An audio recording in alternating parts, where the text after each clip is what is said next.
Hello प्यारे दोस्तों, good good morning. आप लोग फिर से मैं ओनली फॉर जीएस में आपका बहुत बहुत स्वागत है। और आइए हम अपना बौद्ध धर्म हम पढ़ रहे थे और बौद्ध धर्म में हमने 50 क्वेश्चन को कर लिया था। अब उस बौद्ध धर्म के जो भी बचे हुए प्रश्न हैं उनको हम कंप्लीट करते हैं। तो आइए शुरू करते हैं। तो पहला क्वेश्चन आपको ये दिख रहा होगा, यहाँ पे, निम्नलिखित में से कौन सा बौद्ध पवित्र स्थल निरंजना नदी के किनारे स्थित है।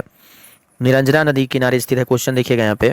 तो ये क्वेश्चन जो है निरंजना नदी किनारे स्थित है, तो यहाँ पे सही आंसर इसका बोध गया, क्योंकि देखिए जो निरंजना नदी है वो फल्गु नदी को ही हम निरंजना नदी कहते हैं, जो गया में है। कहाँ पे है? बिहार के गया में है।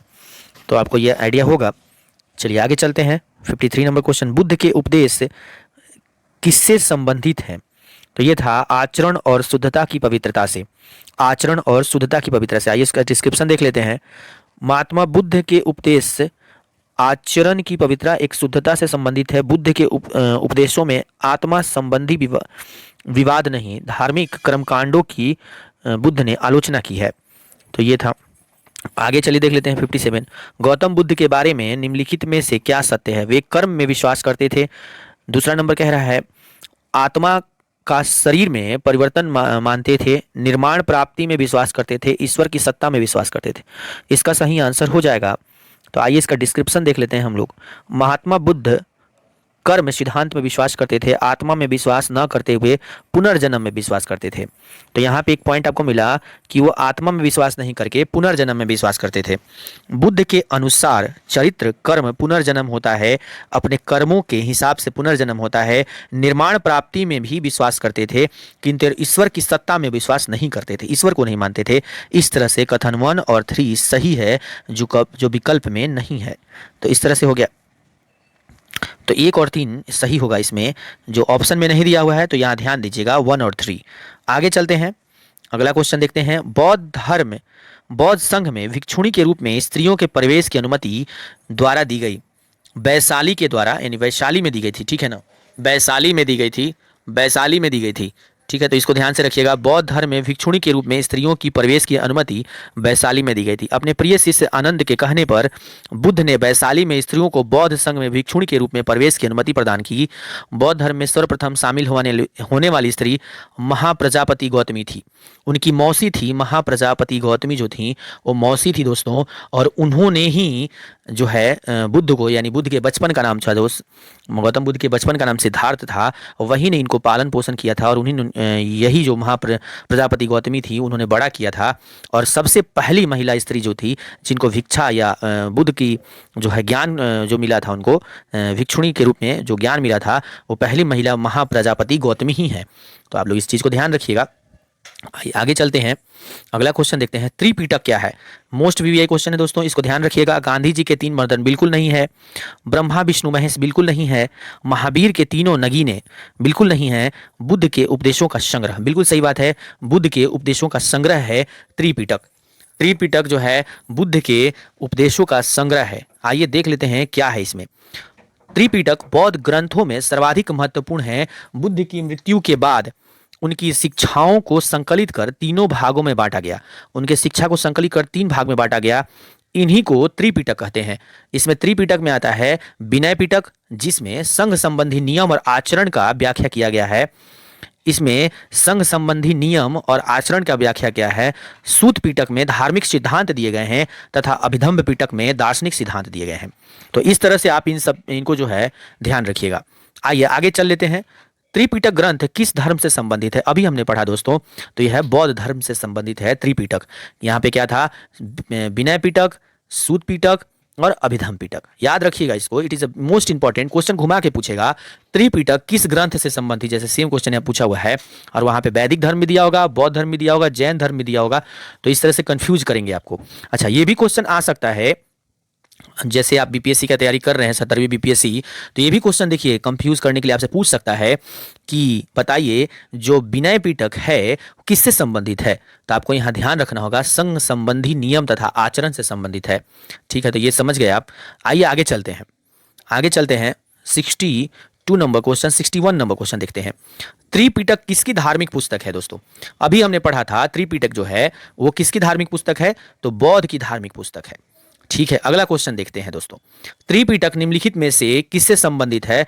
फिर से वही रिपीटेड क्वेश्चन है, तो ये भी हो जाएगा बौद्धों से संबंधित है।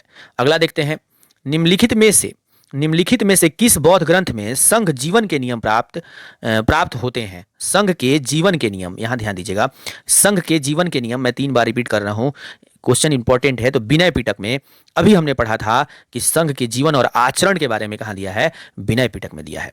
आइए आगे चलते हैं।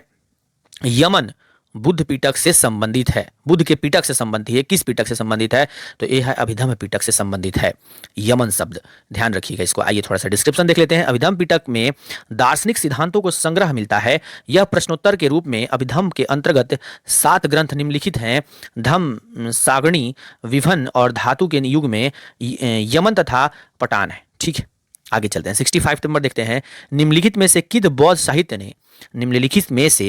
किस बौद्ध साहित्य ने सिद्धांत संबंधी प्रवचन संकलित है?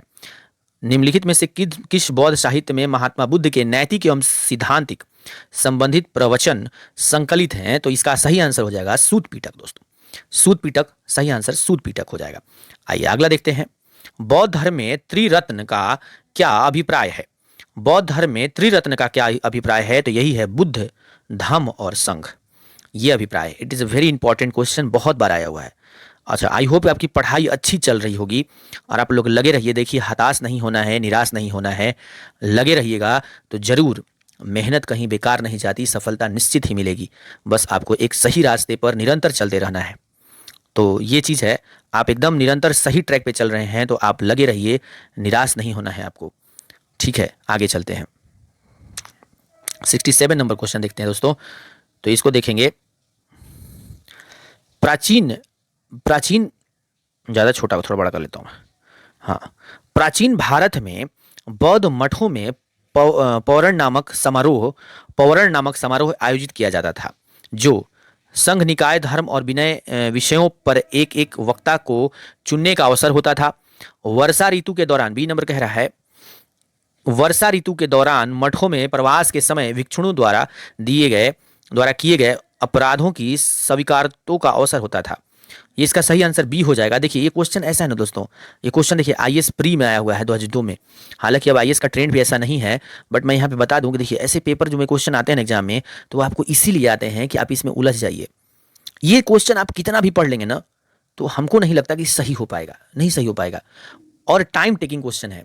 सही अगर हो भी जाए तो मान लो 10 मिनट लगा के, आप 10 मिनट लगा के एक क्वेश्चन को सही कर रहे हो, तो ये तो कोई स्ट्रेटजी नहीं है, ये अच्छा रणनीति नहीं है आपका, ये एग्जाम नहीं निकलेगा इससे आपका।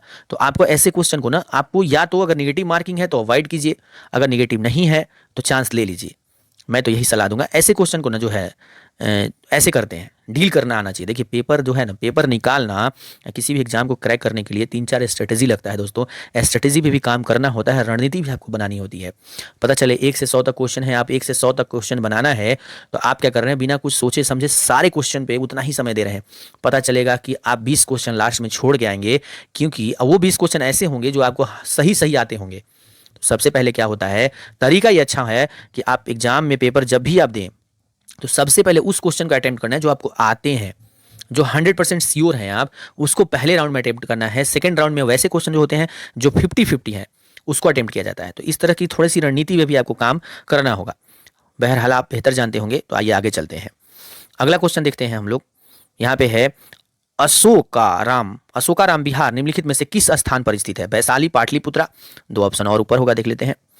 कौशाम्बी और श्रावस्ती। इसका सही आंसर दोस्तों यहाँ पे दिया हुआ है पाटलिपुत्रा। अशोकाराम बिहार निम्नलिखित में से किस स्थान पर स्थित है? तो पाटलिपुत्रा में स्थित है। आगे चलते हैं। विश्व का सबसे ऊंचा कहा जाने वाला विश्व शांति स्तूप बिहार में कहाँ है? बिहार में कहाँ है? तो यह है राजगीर में। आइए, बहुत अच्छा क्वेश्चन है, इसको थोड़ा सा देख लेते हैं, डिस्क्रिप्शन भी इसका देखिएगा। बिहार के राजगीर की पहाड़ी 400 मीटर की ऊंचाई पर शांति स्तूप विश्व की सबसे ऊंचा कहा जाने वाला विश्व शांति स्तूप है। फिर से इसको देख लेते हैं। तो देखिएगा यहाँ पे, राजगीर में बिहार के राजगीर में पहाड़ियों में 400 मीटर ऊंचाई पर स्थित शांति स्तूप बिहार के सबसे ऊंचा कहा जाने वाला विश्व शांति स्तूप है। ये ध्यान रखिएगा, बहुत इंपॉर्टेंट क्वेश्चन है। बुद्ध की 80 फीट बड़ी प्रतिमा जो बोध गया में है, निर्माण की गई थी जापानियों के द्वारा की गई थी दोस्तों। तो याद रखिएगा, ये जो बुद्ध की 80 फीट की प्रतिमा लगी है बोध गया में, उसका निर्माण जापानियों के द्वारा किया गया है। आइए डिस्क्रिप्शन देख लेते हैं। बुद्ध की 80 फीट की ऊंची प्रतिमा स्थित प्रतिमा लाल ग्रेनाइट एवं बलुई पत्थरों से निर्मित है। देखिए यहाँ पे एक और पॉइंट हमको मिला कि वो किससे निर्मित है, लाल ग्रेनाइट और बलुई पत्थर से निर्मित है, जिसके निर्माण में 7 वर्ष का समय लगाया है। यह प्रतिमा जापान के दाई जोक्यो संप्रदाय, ये भी इंपॉर्टेंट है को दोस्तों, दाई जोक्यो संप्रदाय के सहयोग द्वारा निर्मित की गई है। तो आपको 3-4 बातें यहाँ ध्यान रखनी होगी। पहले तो जापान के द्वारा, फिर उसके बाद जापानियों के द्वारा। दूसरी बात, ये जो है लाल ग्रेनाइट बलुई पत्थर से निर्मित है और 7 वर्ष में बना है, और दाई जोक्यो संप्रदाय जो है इसमें सहयोग किया है। आइए अगला देखते हैं। सर्वप्रथम स्तूप शब्द कहाँ मिलता है? सर्वप्रथम स्तूप शब्द का उल्लेख कहाँ मिलता है? तो यह है ऋग्वेदा। किसमें मिलता है? ऋग्वेद में। आइए देख लेते हैं। सर्वप्रथम स्तूप शब्द का वर्णन सर्वप्रथम स्तूप शब्द का वर्णन ऋग्वेद से प्राप्त होता है। इसके अतिरिक्त अर्थवेद, वायजनीय संहिता से, तैत्तिरीय ब्राह्मण संहिता और पंचविंश ब्राह्मण आदि ग्रंथों से स्तूप के संबंध जानकारी मिलती है।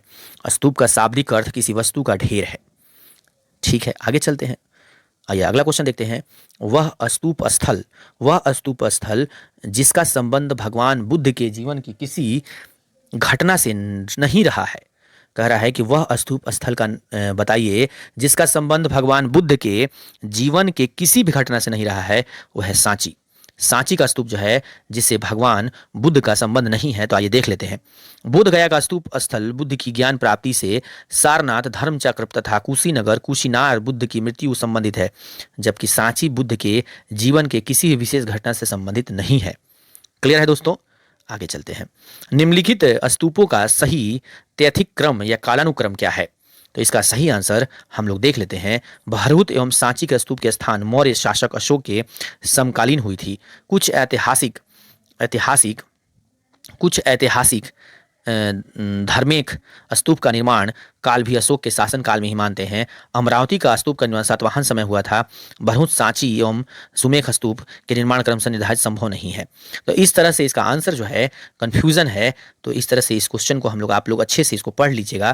थोड़ा सा डिफिकल्ट है क्योंकि इसका आयोग ने भी कुछ डिसीजन नहीं लिया है इस पर। अनंतवाद सिद्धांत है क्या है? बौद्ध दर्शन का। किसका है? बौद्ध दर्शन का। आइए आगे देखते हैं। इधर होगा, आइए यहाँ पे देख लेते हैं। संसार आर्थिक और क्षणिक है का निम्न में से किससे संबंधित है? यह है बौद्ध से। ठीक है, आगे चलते हैं। निम्नलिखित में से किसे एशिया की ज्योतिपुंज, मोस्ट इंपॉर्टेंट क्वेश्चन, बहुत बार पूछा गया है, लाइट ऑफ एशिया किसे कहते हैं, या एशिया का ज्योतिपुंज के तौर पर जाना जाता है? गौतम बुद्ध को जाना जाता है दोस्तों, याद रखिएगा। लाइट ऑफ एशिया, मैंने पहले ही आपको बोला था, light of Asia, Gautam Buddha को एशिया का ज्योतिपुंज कहा जाता है। ठीक है, आगे चलते हैं। निम्नलिखित में से किसे एशिया का ज्योतिपुंज कहा जाता है? तो अभी मैंने बताया भगवान बुद्ध को। आगे चलते हैं दोस्तों। क्षणिकवाद का प्रतिपादन किसने किया था? बुद्ध ने किया था। क्षणिकवाद का प्रतिपादन बुद्ध ने किया था। आइए देख लेते हैं थोड़ा सा इसको। अगला क्वेश्चन देखते हैं। अगला, भारत में सांस्कृतिक इतिहास के संदर्भ में परमपिता शब्द का सही विवरण निम्नलिखित में से कौन सा है? तो इसका सही है, परिपूर्णताएं जिनकी प्राप्ति से बोधिसत्व पथ प्रशस्त हुआ, वो है परमपिता।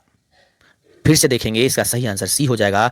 परिपूर्णताएं जिसकी प्राप्ति से बोधिसत्व पथ प्रस्तर हुआ। ठीक है, आगे देखते हैं। 80 नंबर देखते हैं। सर एडविन एंड लॉर्ड की पुस्तक द लाइट ऑफ एशिया आधारित है। एक पुस्तक है और ये किस पे आधारित है? तो अभी हमने देखा ये है ललित विस्तार पर। किस पे है? ललित विस्तार पर। आइए देख लेते हैं थोड़ा description. Sir Edwin and Lord की पुस्तक the light of Asia Lalit विस्तार के विषय वस्तु पर आधारित है। इस पुस्तक का प्रसंस्करण 1879 में लंदन में किया गया था दोस्तों। आइए अगला चलते हैं 81 पे। बौद्ध धर्म के महायान और हीनयान संप्रदाय के सर्वप्रथम मौलिक अंतर निम्नलिखित में से कौन सा था? तो देखिए मौलिक अंतर यानी मेन जो है सबसे डिफरेंस क्या था हीनयान और महायान में। तो देखिए हीनयान और महायान दो संप्रदाय में बौद्ध धर्म बटा था और इस दोनों में एक अंतर था देवी और देवताओं का पूजा। देवी और देवताओं का पूजा मतलब इसमें जो है एक धड़ा जो है देवता को देवता मानता था और एक धड़ा कुछ और। आइए उसका पूरा डिस्क्रिप्शन हम देख लेते हैं दोस्तों, इंपॉर्टेंट क्वेश्चन है। तो मैंने आपको बताया यहाँ पे देखिएगा बौद्ध धर्म ने हीनयान और महायान संप्रदाय में सर्वाधिक मौलिक अंतर देवी देवताओं की पूजा था। हीनयान में बुद्ध को महापुरुष माना था, यानी हीनयान जो थे वो बुद्ध को पुरुष माने थे। क्या माने थे? पुरुष माने थे, ठीक है। और जबकि महायान ने उन्हें देवता माना तथा उसकी पूजा की, और महायान जो थे वो उनको देवता मानते थे, ठीक पूजा की। इसी साथ अनेक बोधिसत्व की पूजा भी की जाने लगी। तो इस तरह से आप समझ गए होंगे कि दो धड़ा में जब ये बटा है हीनयान और महायान, एक धड़ा जो है उनको पुरुष मानता है और महापुरुष माना जाता था और दूसरा धड़ा उनको देवता मानता था। अगला क्वेश्चन, गौतम बुद्ध को एक देवता का स्थान किस राजा के युग में प्राप्त हुआ था? तो आइए देख लेते हैं। यहाँ पे ऑप्शन में अशोक, कनिष्क और दो ऑप्शन और होंगे। तो वो क्या है? वो है चंद्रगुप्त, विक्रमादित्य और एक है हर्ष। तो ऑब्वियस ही बात है यहाँ पे आंसर हो जाएगा कनिष्क। कनिष्क के काल में जो है गौतम बुद्ध को देवता का स्थान प्राप्त हुआ था। आइए आगे देखते हैं 83 नंबर, भारत में पहले जिस मानव प्रतिमाओं का पूजा किया गया वो थी बुद्ध की। भारत में सबसे पहले किसी मानव प्रतिमा का पूजा हुआ वो बुद्ध, कोई और नहीं, बुद्ध ही थे, ठीक है। आइए आगे चलते हैं। देश में निम्न में से किसके मूर्ति पूजा की नींव रखी गई? बौद्ध धर्म की मूर्ति पूजा की नींव रखी गई थी। अगला, गंधार शैली की मूर्ति कला में बुद्ध के सारनाथ में हुए प्रथम धर्मोपदेश के संबंध में प्रवचन मुद्रा का नाम है, वो है धर्म चक्र। क्या नाम है दोस्तों? धर्म चक्र। आइए आगे चलते हैं। बुद्ध की खड़ी प्रतिमा निम्नलिखित में से किस काल में बनाई गई? यह है कुषाण काल में दोस्तों। कुषाण काल में जो है बुद्ध की खड़ी प्रतिमा बनाई गई। आइए आगे चलते हैं। बुद्ध की प्राचीनतम प्रतिमा किस शैली में प्राप्त होती है? तो यह है नन ऑफ दीज, इसमें कोई जो है नहीं दिया हुआ है। 66 बीपीएससी 2020। आइए इसका डिस्क्रिप्शन थोड़ा देख लेते हैं, इसके बारे में क्या दिया हुआ है हमारे पास। कुषाण काल में गंधार एवं मथुरा कला शैली तहत बुद्ध एवं बोधिसत्व की बहुसंख्यक मूर्तियों का बैठा एवं खड़ी स्थिति में निर्माण हुई। BS अग्रवाल के मतानुसार सर्वप्रथम मथुरा में ही बुद्ध मूर्तियों का निर्माण किया गया, जहां इसके लिए पर्याप्त आधार था। वेनसांग के विवरण के अनुसार बुद्ध की प्रथम प्रतिमा कौशाम्बी में बनी थी, परंतु अनेक विद्वान महात्मा बुद्ध की प्रथम प्रतिमा का निर्माण का श्रेय गंधार कला को देते हैं। अतः निश्चित तौर पर यह नहीं कहा जा सकता कि बुद्ध की प्रतिमा कहाँ बनी। तो देखो, कुछ लोग मथुरा बोल रहे हैं, कुछ लोग कौशाम्बी बोल रहे हैं, कुछ लोग गंधार जो है गंधार कला को बोल रहे हैं। तो ये देखिए कन्फ्यूजन हो गया यहाँ पे, ठीक है दोस्तों। तो इसमें हिस्ट्री भी कन्फ्यूज है, ये हमारे इतिहासकार भी बहुत ज़्यादा ही कन्फ्यूज हैं। तो इसका जो है सही आंसर बता पाना थोड़ा मुश्किल है, लेकिन इसमें तीनों आंसर दिया हुआ है। तो हम वैसे तो गंधार कला ही मान के चलेंगे, क्योंकि गंधार कला जो है इसमें हो सकता है और ये मथुरा शैली भी हो सकता है। तो इसीलिए आंसर इसका ई दिया हुआ है, ठीक है। आयोग ने इसका आंसर ई माना है, तो हम भी इसको गंधार और मथुरा ही मान के चलेंगे, ठीक है। आगे चलते हैं। भगवान बुद्ध की प्रतिमा कभी कभी एक हस्त मुद्रा युक्त दिखाई गई है, जिसे भूमि स्पर्श मुद्रा कहा जाता है। यह किसका प्रतिमा है? ये है ये देखिएगा यहाँ पे, ये मार के प्रलोभन से बावजूद अपनी सुचिता और सुचिता का साक्षी होने के लिए बुद्ध का धरती का आवाहन है, ठीक है। अगला देखते हैं। भूमि स्पर्श मुद्रा की सारनाथ बुद्ध मूर्ति संबंधित है, ये है गुप्त काल से। किससे है? गुप्त काल से। आइए अगला देख लेते हैं। सारनाथ भूमि स्पर्श मुद्रा वाली बुद्ध प्रतिमा कलांकित है, यह है गुप्त काल से। आगे चलते हैं। भारत में इसका मिलान देख लेते हैं, सही सुमेलित है, ठीक है। इसका देख लेते हैं B 1 और 3, यानी भारत में संस्कृति के इतिहास के संदर्भ में निम्नलिखित युगों की इमेज। इसमें है 1 सही है, 1 पर त्याग और भ्रमण, और C यानी 3 सही है, उपासक बौद्ध धर्म के साधन अनुयायी, ठीक है। अगला देखते हैं 92 नंबर। निम्नलिखित में से कौन सा शासक ने बौद्ध मत के विस्तार में योगदान नहीं दिया था? ये थे D पुष्यमित्र शुंग। आइए अगला देख लेते हैं। निम्नलिखित वक्तव्यों पर विचार करने का सही कूट क्या होगा? कुशीनगर मल्ल गणराज्य की राजधानी थी। महात्मा बुद्ध का महापरिनिर्वाण कुशीनगर में हुआ था। इसका सही आंसर B हो जाएगा। A और R दोनों सही हैं, परंतु R A का व्याख्या नहीं करता है। अगला देखते हैं 94। लोथल प्राचीन, इसका हम लोग मैचिंग वाला पार्ट देख लेते हैं। तो इसका सही आंसर सी हो जाएगा, 1 2 4। ठीक है, सही सुमेलित कौन है? 1 भी सही सुमेलित है, 2 भी सही सम्मिलित है, सारनाथ बुद्ध का प्रथम धर्मोपदेश, और 4 नालंदा बौद्ध अधिगम का महान पीठ। ठीक है, अगला देख लेते हैं। महायान बौद्ध धर्म में बोधिसत्व अंकलेश्वर को और किस अन्य नाम से जाना जाता है? तो यह है पदमणि।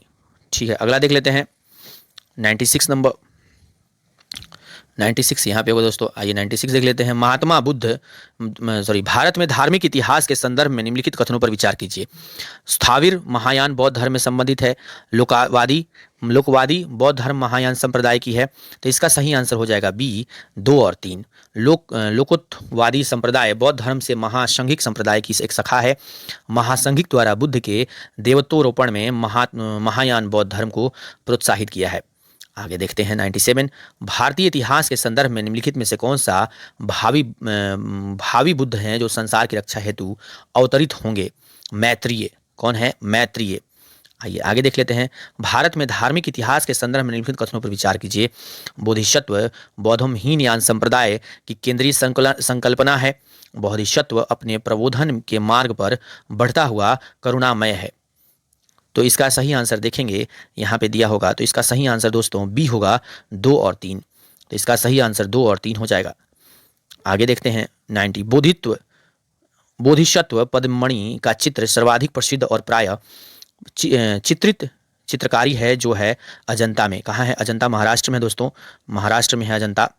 या ध्यान रखिएगा कि अजंता जो है, और ये भी ध्यान रखिएगा कि जो बोधित्व पद्ममणि का चित्र संबंधी सिद्धांत यानी अजंता की गुफाएं किस धर्म से संबंधित हैं? तो बौद्ध धर्म से संबंधित है। अगला देखते हैं 100 नंबर। हीनयान अवस्था का विशालतम एवं सर्वाधिक विकसित शैली चैत्रगृह स्थित है। कहाँ पे स्थित है?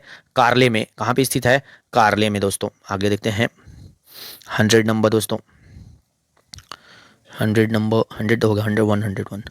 निम्नलिखित में से किस शैलकृत गुफा में 11 सिरों के बोधिसत्व का अंकन मिलता है? वह है कन्हेरी में। कहाँ मिलता है दोस्तों? कन्हेरी में। कन्हेरी महाराष्ट्र में गुफा है, देखिए यहाँ पे है कन्हेरी गुफाएं, महाराष्ट्र के मुंबई शहर में एक प्रमुख पर्यटन स्थल है। आगे चलते हैं।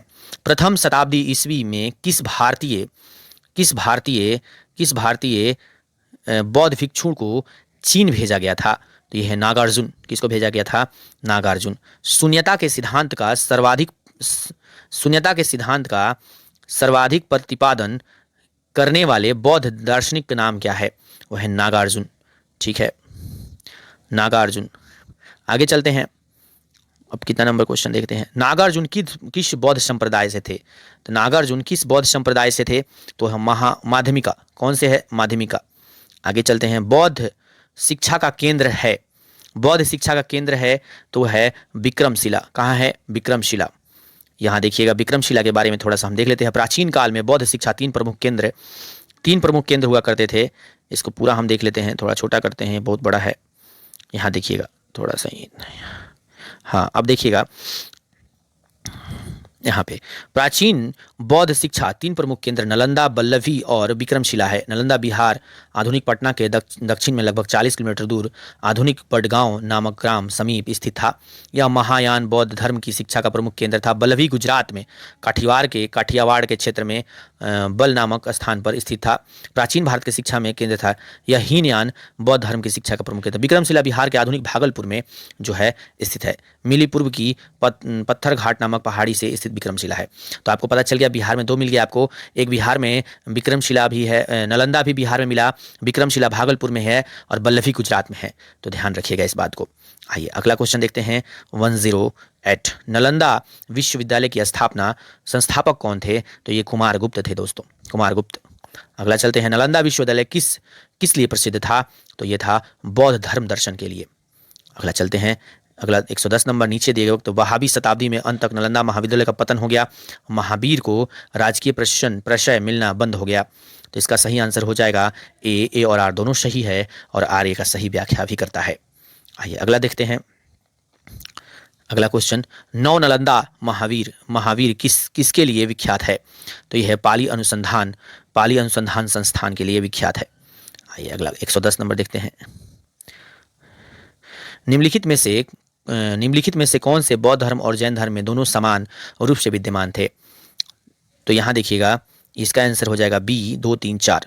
तो इसका सही आंसर हो जाएगा 2, वेद प्रयाण के प्रति अवस्था।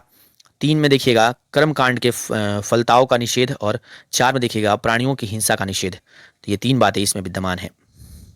अगला देखते हैं, प्राचीन भारतीय इतिहास के संदर्भ में निम्नलिखित में से कौन सा बौद्ध धर्म और जैन धर्म दोनों में समान रूप से विद्यमान है? तो ये देखिएगा, इसका सही आंसर हो जाएगा बी 2 और 3, वेद प्रामाण्य प्रति अनास्था, कर्मकांड की फलवाद का निषेध।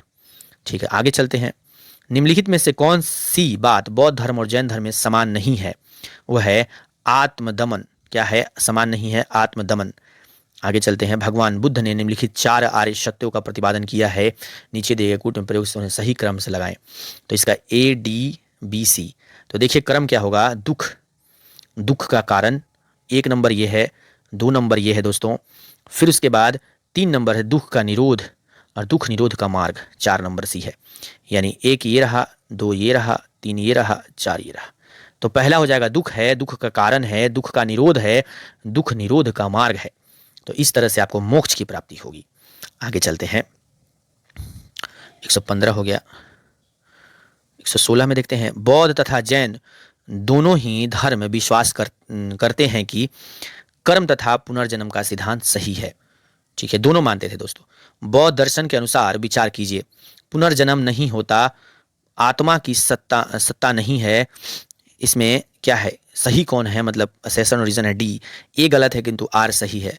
पुनर्जन्म होता है, बौद्ध दर्शन के अनुसार पुनर्जन्म होता है।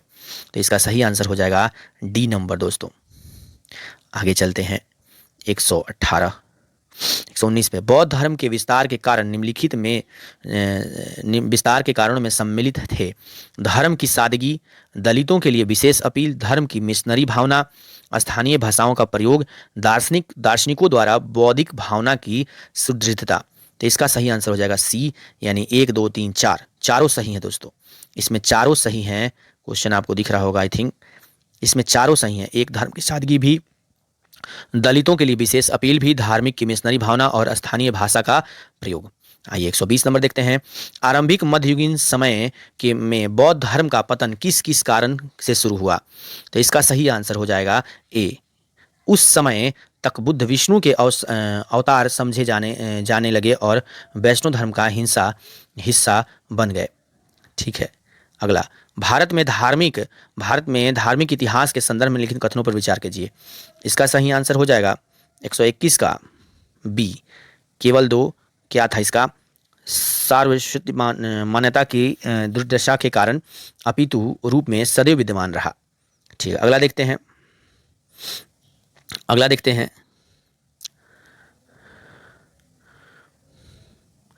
निम्नलिखित कथनों पर विचार करें और चैत्य तथा विहार में क्या अंतर चुने गए? चैत्य तथा विहार में अंतर क्या थे दोस्तों? तो बी, चैत्य पूजा का स्थल होता था जबकि विहार निवास स्थल होता था। तो ये ध्यान रखिएगा, चैत्य पूजा स्थल और विहार निवास स्थल हुआ करता था। आइए अगला देखते हैं। अगला देखिए, सुल्तानी युग में बौद्ध की कौन सी शाखा सबसे प्रभावशाली थी? तो ब्रजयान। कौन सी थी? ब्रजयान। ठीक है, अगला देखते हैं। देखिए दोस्तों, इस तरह से बौद्ध धर्म पूरी की पूरी तरह से समाप्त हो गया और बौद्ध धर्म में 125 क्वेश्चन थे और हमने 2 सेक्शन में बौद्ध धर्म को समाप्त कर दिया गया है।